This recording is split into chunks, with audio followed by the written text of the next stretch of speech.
The third federal executive meeting of the year, and it starts with the swearing in of the new commissioners of the National Population Commission.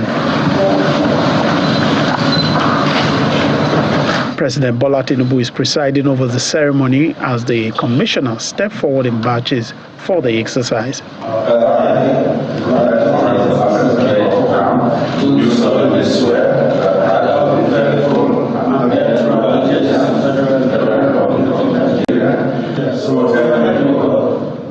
After the ceremony, the council meeting moves into a closed-door session. A recent spate of abductions in the northern part of the country features during the meeting. We are seeing some kind of movement by the more the security agencies are also hitting these targets, the targets of criminals, the more they are pushed to also getting some soft targets. But government is not taking any excuses. The president has directed that security agencies must, as a matter of urgency, ensure that these children and all those who have been kidnapped are brought back in safety, and government is not paying anybody any dime, and the government is optimistic that these children and other people that are abducted will be brought back to their families in safety. The Minister of Agriculture gave an update on the federal government's distribution of grains across the country. We're distributing to state capitals in the first instance now. As you all are aware, the risks involved in vandalization of foodstuff in transit. So we're working assiduously with the Office of the National Security Advisor and the DSS and the police. And as I can assure you, we have started distributing, especially in the Northwest, with northwestern states. We're distributing out of 7 points. Council also approved the setting up of a $2 billion fund for a 120-kilometer fiber optic cable across the country. The president is giving the go-ahead for us to source funds for that. So we are in the process of setting up a $2 billion fund. I said it costs less than $1 billion. But the reason why we're setting up the $2 billion fund is to use the balance to drive down the cost of connectivity in the country. We want to ensure that all schools are connected, all hospitals in the country that they are connected, and also all government facilities as well.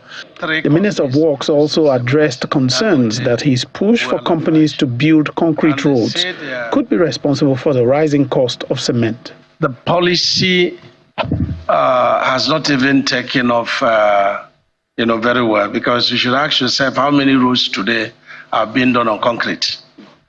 But the truth remains that with the cost of bitumen now, contractors are begging that their projects should be reviewed on concrete. State House correspondents were also informed that the president is not stopping or suspending the student loan scheme, but that the scheme is being revamped and a new date will be announced for its launch. From the presidential villa, Lanre Lasese, Channels Television News. Well, quite a number of issues coming out from that particular conversation. It's something that we will be delving into very, very soon. The conversations around the presidency saying that they're not going to be paying ransom. I think that that's something that has been highlighted already. Federal government always saying that they're not going to pay ransom. But then the question is, do they have the capacity to be able to rescue them without the payment of ransom? I mean, government always says we don't negotiate with terrorists. Isn't that what they say? Well, the question there too is that, look, in the first place, that those who believe that ransom in one way or the other had been paid previously at some point, they don't know the frequency. They can't exactly pinpoint it. But with this commentary, of course, people will, come up with different perspectives as to what might have been going on. But lots of people will be concerned in that, yes, it might be a good stance, but what is that? Are we? One will imagine that the authorities would have done all of the SWOT analysis or whatever analysis for the backlash, repercussions, for want of words, consequences, whatever it is. So if anyone happens to fall in that fight, the bandits themselves will not know, well, if that's not going to be the case, if that had been our mainstay, they will be looking to do things to force government hands. So security, there are children involved here. Children. And it's really dicey how they intend to approach that. So it's a strategy on the part of the government to have gone public with that narrative. So we don't know the reasons or why they have done that, because you could imagine that they would have consulted with security agencies to make that statement. So I guess it's something that in the days ahead, many will, well, maybe with bated breath, we don't know. But of course, they have to have a lot of hope, hoping for the best. But again, we need massive strategy to ensure that we don't give any inch or room whatsoever to any of these persons to keep doing all of this. So, and in a particular case, this particular one, it will be a test case. Indeed, especially since government has now said we're not going to pay ransom. But I think our guests are already logging on. We can see them now, and we'll be going into that conversation shortly. But while they're still trying to make sure that they're properly set for us. So let us, I'm just wondering, because, you know, listening in that conversation, I mean, listening to the briefing that it did, there were quite a number of things that came out. There was the issue of cabling. I think, what's that cabling now? Is it a fiber optic cabling? There was that issue which the Minister of Communications briefed on. There's the issue of student loans. I'm sure a lot of students were wondering, because I think, was it today or yesterday, was supposed to be the launch date of the student loans. The federal government has said that they will go back and they will let us know when the new launch date will be, but a number of students are looking at that. And then, of course, there was the issue of non-payment of ransom. The only problem is that when you want to have these conversations with governments, you know, they're usually very hedgy, which is understandable given the fact that we're talking security. They're usually never clear. Is it that before now government had been paying ransom? And I don't know that before now. I mean, I'm talking about maybe like 10 years ago when kidnapping was on rife, not on this scale in the northern parts of the country, but in the southern parts of the country where governors had this problem, governors in the south region, for instance, and were investing somewhat in equipment. What we find was that governors used to tell the people, pay the ransom, but don't worry, we'll get both your people back and we'll get the money back and we'll get the people who have done this, we'll get the kidnappers. And oftentimes they used to deliver. I really wonder what has happened from those days to now, where it would seem that we're just paying ransom and there's been no real results, you know, in the short term of getting these people as quickly as possible. So this new stance of government is interesting. The only thing right now is people will be asking, will we be able to get the children back? All of them who have been taken, because don't forget, these are children, and nobody will be tolerating any collateral damage here. I don't think anybody wants to hear that sort of story, but it'll be whatever strategy it is that they're deploying. I think at the end of the day, what we're all interested in is a return of the children safe and sound. Ayo. You know, what strikes me the most about this, Chamberlain and Maokwe, is that April 14 into 15 this year makes it 10 years since Chibok girls. 10 years. And, you know, have we learned any lessons? Did we even sit down to do any reviews? Okay, this is what happened and this is how we want to avert it. Or as Chamberlain said earlier, are there facts that we don't know that is allowing these things to continue? Part of the issues we have raised on this program from time to time on this particular matter is that of consequences. Have there been arrests? Have there been prosecutions? Have there been detentions? Exactly what is going on. People need to know. It speaks to just one thing, and that is the issue of transparency of government at various levels. I also continue to say that these things happen in states. And Markwa, you nailed it. Some governors have done this before. They address this issue, and we don't have such issues at the same scale as they used to happen before. Now those things don't happen at the same scale anymore. How come it's been 10 years since we've been hearing these stories in the North? Is it that it's because it's more lucrative in the North? I don't think so. Come on, guys. We all know the fact that poverty is more rife in the North than anywhere else. So is this the kind of legacy we want to leave for the young ones? Markwa, you nailed it. They are children. We are literally scandalizing their lives, their entire lives. If they live up to 50, 60, 70, 80, 90, they are scandalized from now. How can anyone who goes through this kind of situation ever think about nation building? How can? I don't know. Let me just believe that we have our heads screwed right and we are thinking appropriately about these things, because Nigerians we want to know exactly what is going on. There was that initiative of the Safe School initiative, all because we want to ensure that these things don't happen again. 10 years after, this is where we still are. Questions abound. What exactly is going on? Back to you, Malkwe.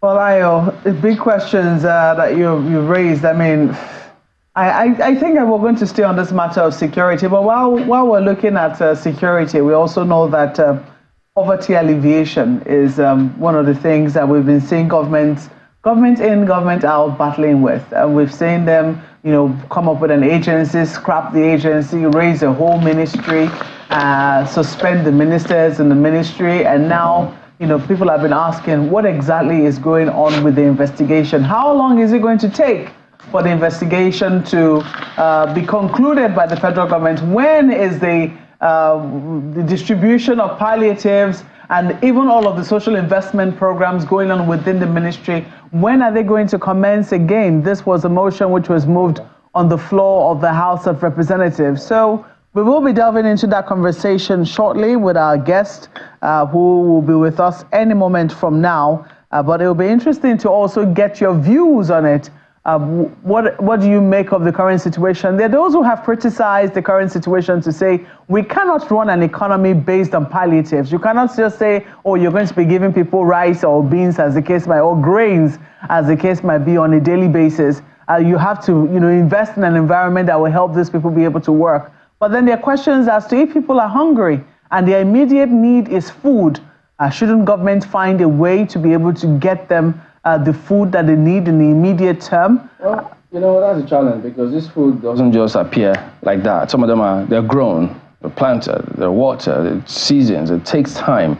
And that's why the security component is huge. So when all of those things were going on at the time, we needed no telling that we were going to be faced with a challenge. So again, we'll ask questions of states. So they also need to pull together. What plans are they putting in place to ensure, look, they all have their strengths. So they need to play on their strengths, whatever they think that their strengths are. So those are the kind of challenges. But, excuse me, we might as well just go on and bring in our guests. We've got two of them this morning. Honorable Billy Osawunu joins us. He is the Deputy Chairman, House Committee on Poverty Alleviation. He joins us virtually. Good morning, Honorable Billy. Thank you for joining us on the program today. Can you hear us?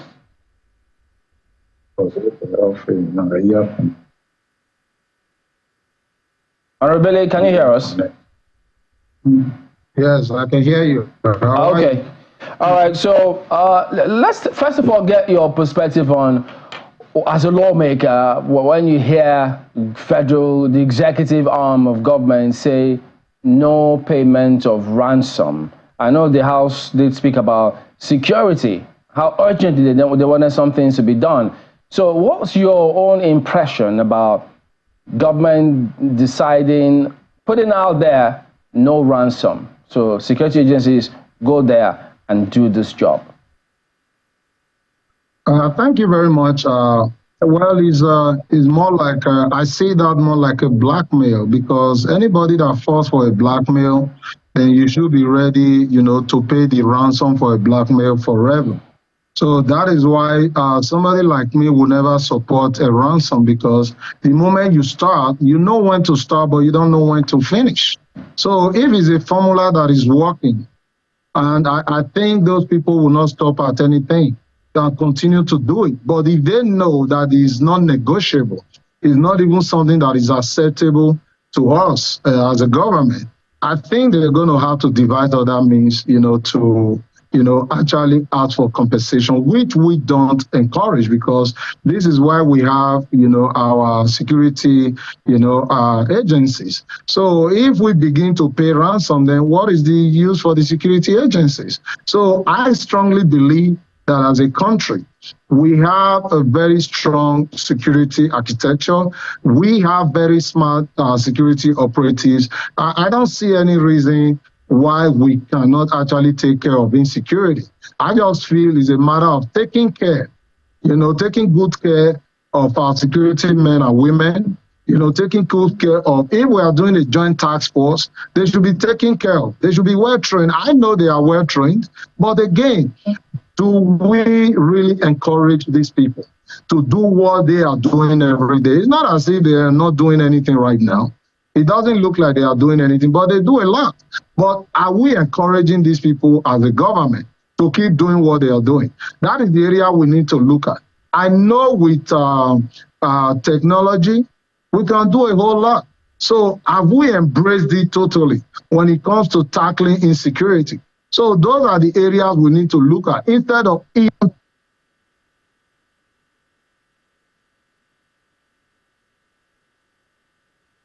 Yeah, well, we seem to have lost him there, but we'll get that connection back.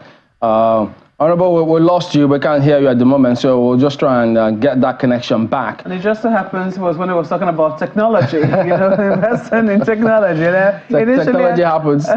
Indeed, I was just about to say, oh, look, we're using technology to have this conversation and just what it can do for us, only for it to just, also show what it cannot do sometimes. But yeah, interesting point the Honorable is making there. Can you hear us? Yes, I can hear you. Can you hear me now? Great. Yes, we can hear you. So you are making the point about that being blackmail and it being something you never support, because when you start, we do not know when it will end. That's the situation, right? So, but do we know what the policy of government has been over the years? Because yes, government has always said we will not negotiate with terrorists. This is something that we will not do with terrorists. But we've also seen situations whereby people have been calling for negotiations, people offering to speak to negotiate. I think it was just yesterday we saw in the papers Sheikh Gumi saying he was willing to speak to the terrorists to see how they could get them back. Big questions really. If government says they're not going to pay, should individuals be allowed to pay at least to get their loved ones back?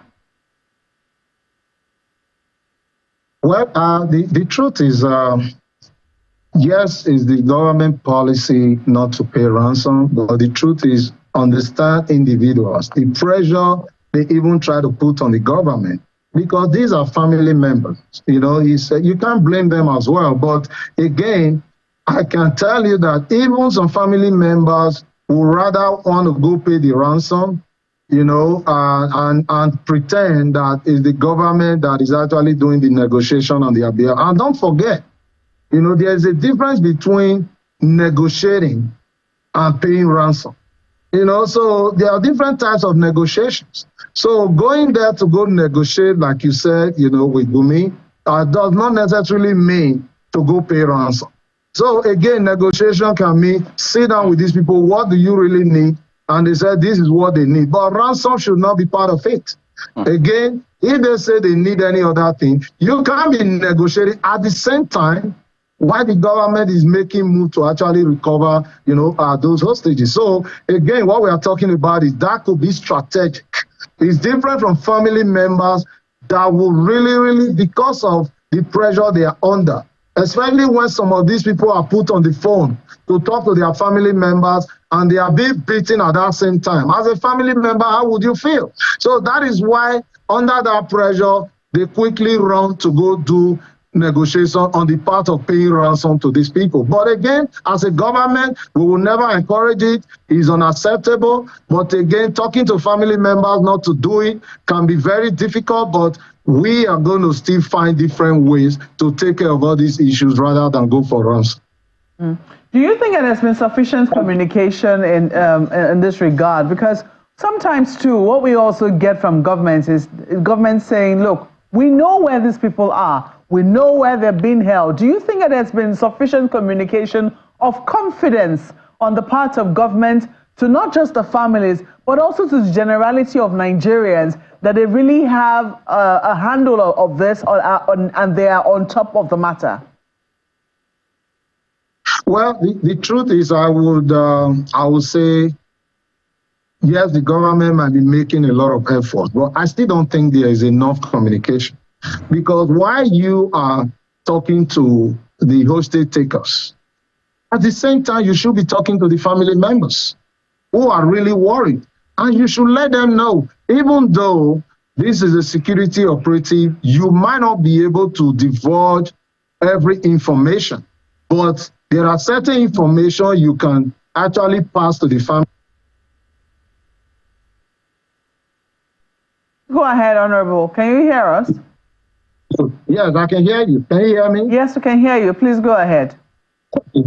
That's an area we are not doing too good, at this moment. So we want to continue to reach out, because this is why we have, different agencies, like our agency on orientation.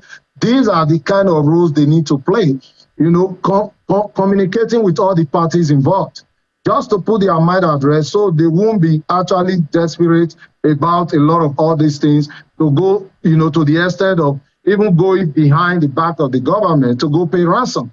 I believe if enough information is communicated to this family, they will not do that.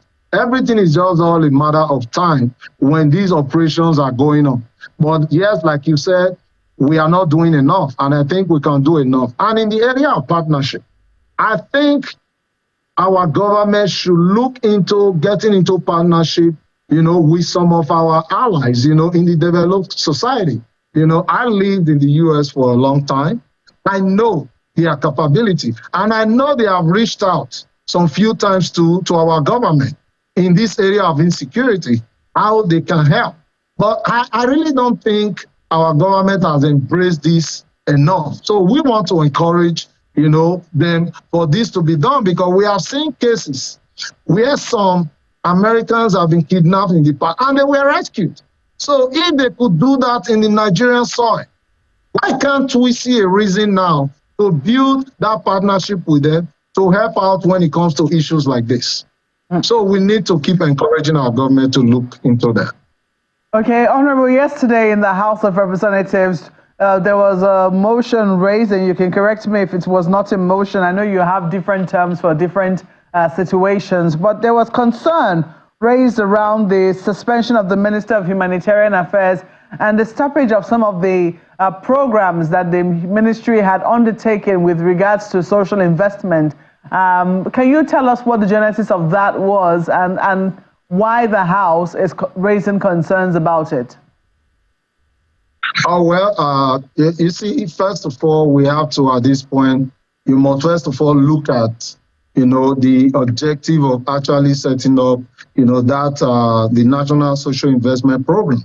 So again, we know this actually was set up, operating under the Ministry of Humanitarian Affairs and Poverty Alleviation, and include other initiatives, such as the Empower, Conditional Cash Transfer, the Government Enterprise and Empowerment Program. All these were programs set up to actually bring about alleviating the poverty, of our people. So again, looking at the mood of the country and what our people are going through, I felt it was time for us to move, that motion of urgent public importance on the need to resume the implementation of this National Social Investment Program, because we had to, to alleviate the current increased hardship, faced by Nigerians. So again, when this act was set up, that was exactly what it was supposed to do. So to ensure a more equitable distribution, of resources to vulnerable populations, including children, youth, and women. So this is not what we are seeing now, even though that program was about to start when the issue of the minister came up. I don't think it's enough, to keep the country at a standstill. At some point, Mr. President actually suspended the program for about 6 weeks. But now we feel, with the way things are going in the country, this program, the ban on it should be lifted, which I think the president has done. But they have set up a steering committee, to be, headed by the Minister of Finance, to actually look into this program. But again, that motion actually just emphasized on the need, for this program to actually take off because of what Nigerians are going through.